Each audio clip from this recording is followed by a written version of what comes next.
Hello class, accounting part 20 में आज हम लोग डिस्कस करेंगे बैड डेट और बैड डेट रिकवर्ड। ठीक है, दो चीज़ों के बारे में डिस्कस करेंगे। बैड डेट क्या होता है? जब उधार हम लोग किसी को सामान बेचते हैं तो जो पैसा हमको नहीं मिल पाता, ठीक है, या पूरा ना मिले, पूरा पैसा डूब जाए, वो जिसको हमने दिया है उधार पैसा वो हमको ना दे, ठीक है, या थोड़ा बहुत दे उसके बाद बाकी ना दे, तो वो जो पैसा नहीं मिल पाया उसको हम बैड डेट कहते हैं। ठीक है, वही हमने बात इसमें लिखी है, when credit sales are made, the amount of it is and the amount of it is not received or partly received, then the amount not received is known as bad debt. जो नहीं हुआ receive उसको हम bad debt कहते हैं। अब जैसे इसको एग्जांपल के थ्रू समझाते हैं। Sold good to Vijay of ₹10,000।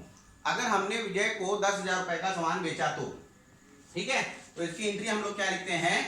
क्योंकि उधार बेचा है तो हम लोग लिखते हैं विजय अकाउंट डेबिट टू सेल्स। ठीक है, विजय अकाउंट डेबिट टू सेल्स, और यहाँ पे अमाउंट लिख देंगे हम लोग 10,000। ठीक है, ये एंट्री हमने क्यों किया?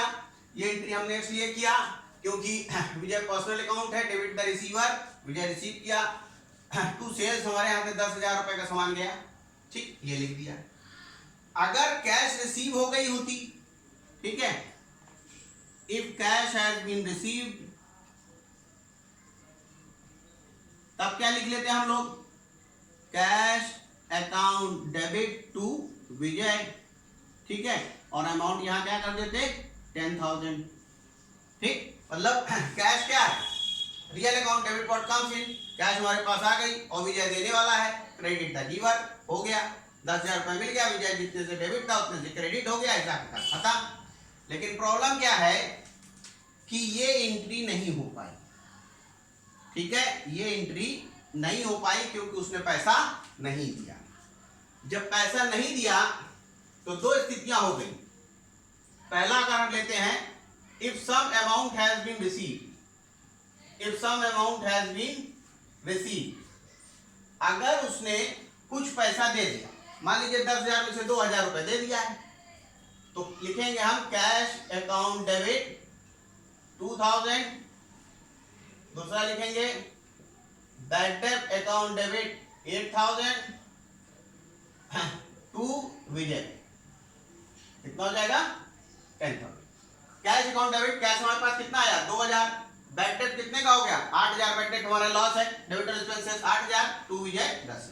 ठीक है, ये अगर मान लीजिए 2,000 मिलता है तो जितना भी अमाउंट मिले वो लिखे, 4,000 मिलता है 4 इधर लिख देंगे, 6 इधर लिख देंगे, टोटल 10 लिख देंगे। ठीक, अब अगर मान लीजिए if whole amount become debt, if whole amount is not received, अगर पूरा का पूरा पैसा रिसीव नहीं हुआ तो क्या करेंगे? ठीक है, तब ठीक है, पूरा लिख दीजिए, क्या दिखता है? Bad debt account debit to Vijay, amount कितना डाल दीजिए? 10। Bad debt account debit to Vijay. ठीक है, क्यों? क्योंकि बैड डेट हमारा लॉस है, debit all expenses and losses, और विजय जो है, विजय के अकाउंट से उसको हमने विजय का अकाउंट जो है बराबर कर दिया, और इसको बाद में हम प्रॉफिट एंड लॉस में डाल देंगे। ठीक है, ये होगा। लेकिन कभी कभी ऐसी भी सिचुएशन आती है कि जो पैसा आपका बैड डेट हुआ है, चाहे आपकी ये रकम हो और चाहे आपकी ये रकम हो, ये पैसा मिल जाए। ठीक है, अब मान लेते हैं कि ये जो पैसा हमारा पूरा डूबा था मिल गया, तो उसके लिए एक अलग से अकाउंट खोला जाता है जिसको कहते हैं बैड डेट रिकवर्ड अकाउंट। ठीक है, तो उसमें क्या एंट्री करेंगे हम? Cash account debit to bad debt recovered account. Amount कितना डाल देंगे? 10,000, क्योंकि 10,000 रुपए हमारा डूबा था, वो 10,000 रुपए हमें मिल गया। ठीक है, कैश के फॉर्म में मिला, ये बैड डेट रिकॉर्ड अकाउंट में हो गया। तो ये देख लीजिए, ये बैड डेट से रिलेटेड सारा लिखा हुआ है, सारी बातें बता दिया।